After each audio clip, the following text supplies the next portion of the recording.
So we had a tree uproot in a recent windstorm here on our homestead. You can see how big this tree is. It fell backwards into some other trees behind it.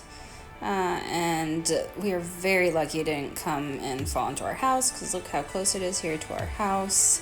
So now we got to figure out how to get it down. So we had a friend come out and take a look. He does lumber work for a living, and he said you could get a lift to come out here and take it down, but it'd be thousands of dollars. So he recommended we take down the fence behind it and just pull the tree down. So here we are, taking down the fence.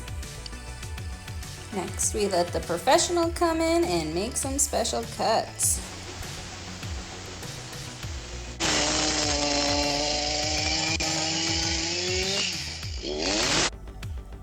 We hooked the tree up with some chains and tried to pull it down. First, we tried Nate's Toyota Tacoma. It did take it off the stump, but unfortunately it was not strong enough to get it all the way down. So next we tried the Ford, and that was able to pull it down.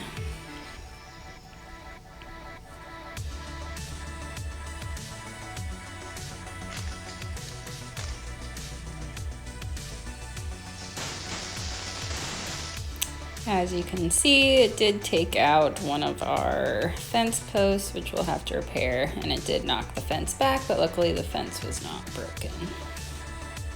So the tree is down, made a little bit of a mess in the yard, but saved us thousands of dollars.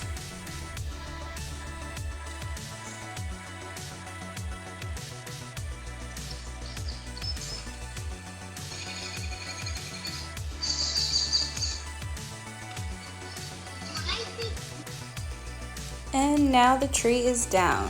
We will have plenty of extra firewood for this winter and a little bit of a mess to clean up, but very grateful it didn't fall on our house.